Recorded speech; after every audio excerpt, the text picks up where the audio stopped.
Julian, welcome. It's been reported that WikiLeaks has released more classified documents than the rest of the world's media combined. Can that possibly be true? Yeah, can it possibly be true? It's a worry, isn't it? That the rest of the world's media is doing such a bad job that a little group of activists is able to release more of that type of information than the rest of the world press combined.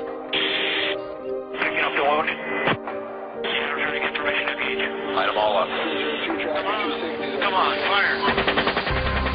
Good evening. They're the secret files from the Iraqi war. Internetplattform WikiLeaks. Det är webbplatsen WikiLeaks som publicerat omkring 400 000 sidor hemligstämplade amerikanska dokument. WikiLeaks have made public the most extensive classified military and diplomatic material ever. What they've released is challenging and provoking governments with skeletons in their cupboards all over the world. We should condemn the disclosure of any classified information by individuals and organizations. The people who are in power will not give that power away freely. That is just, unfortunately, a fact of nature. The Defense Department demands that WikiLeaks return immediately all versions of documents obtained directly or indirectly from the Department of Defense databases or records. It's only now that the true story behind the development of this closed organization is coming to light. But while the world's discussing whether Assange is a rapist or a saint, WikiLeaks continue to pursue their own political agenda. Every release that we do of material has a second message, and that is we set examples. If you engage in immoral, in unjust behavior, it will be found out, it will be revealed, and you will suffer the consequences. What we have here is a new breed of rebel, IT guerrillas without a national base. Student digs, coffee bars and server rooms, these are their command and control centers spread all over the world, and the battle's already started. There's a general in charge of 120 Defense Intelligence Agency personnel targeting this institution and its products.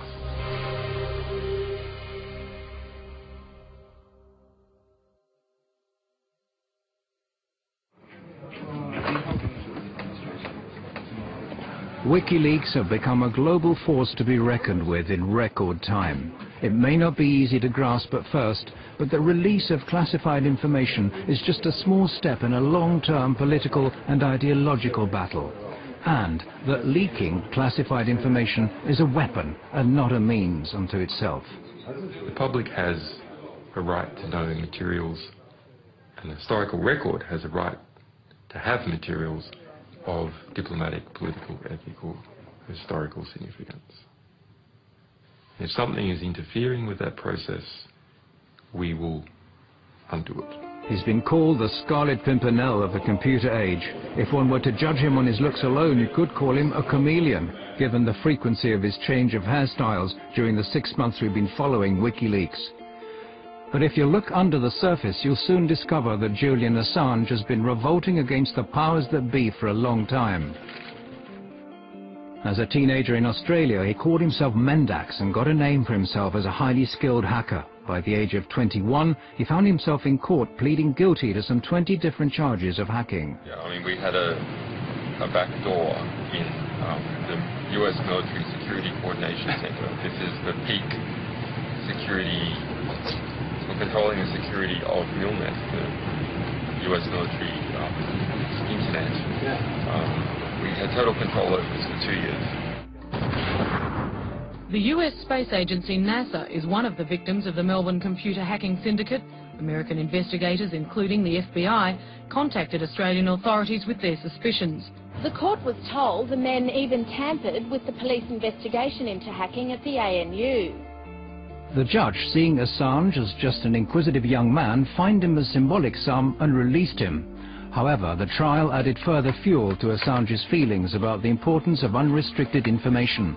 Together with some friends, he sets up one of Australia's first internet suppliers and gives people with politically sensitive viewpoints a platform from which to publish their opinions. But when one of his customers publishes secret Scientology manuals, this prompts aggressive efforts to censor him.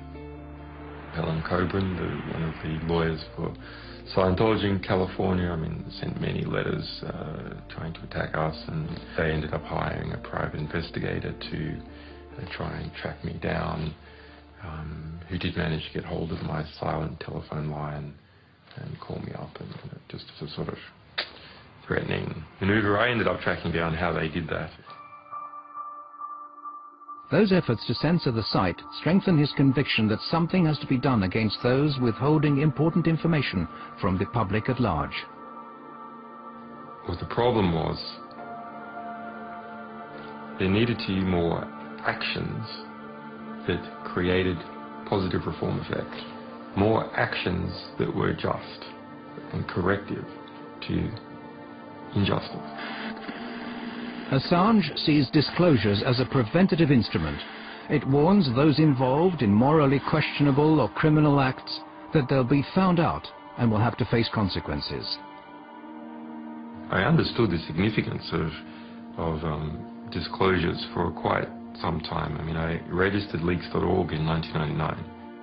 In 2006, Assange and a group of like-minded people start building up a special internet service, WikiLeaks.org, exclusively for people wishing to blow the whistle on abuse of power. His fellow conspirators comprised of hackers and mathematicians. They're located around the world and communicate via a restricted mailing list. From this platform, they start defining their thoughts of building up a worldwide movement to mass publicize classified information.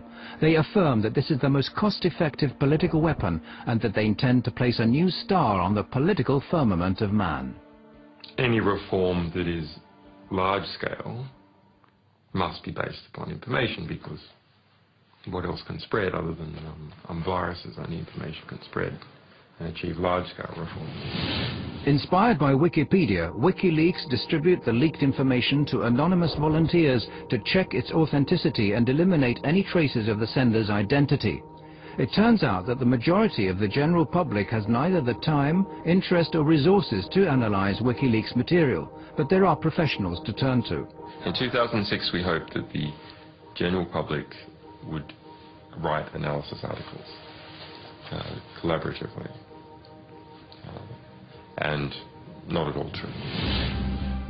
WikiLeaks come to the conclusion that media are the only channels that have the resources and motivation required to create a real impact. In 2007, WikiLeaks, in association with the British daily newspaper The Guardian, published evidence of former President Daniel Arap Moi having embezzled massive sums from Kenyan state funds.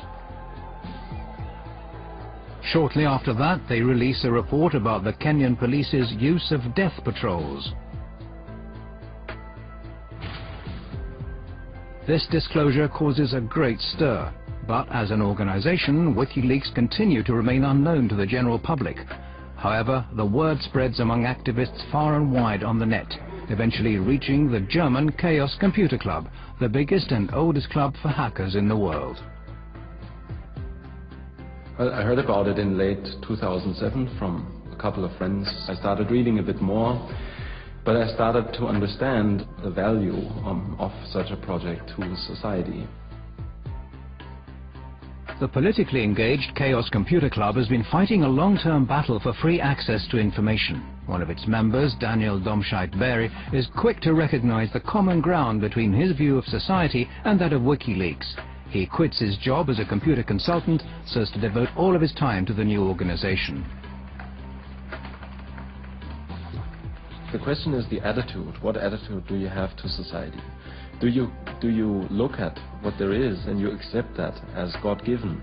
Or do you see society as something where you identify a problem and then you find a creative solution for that problem?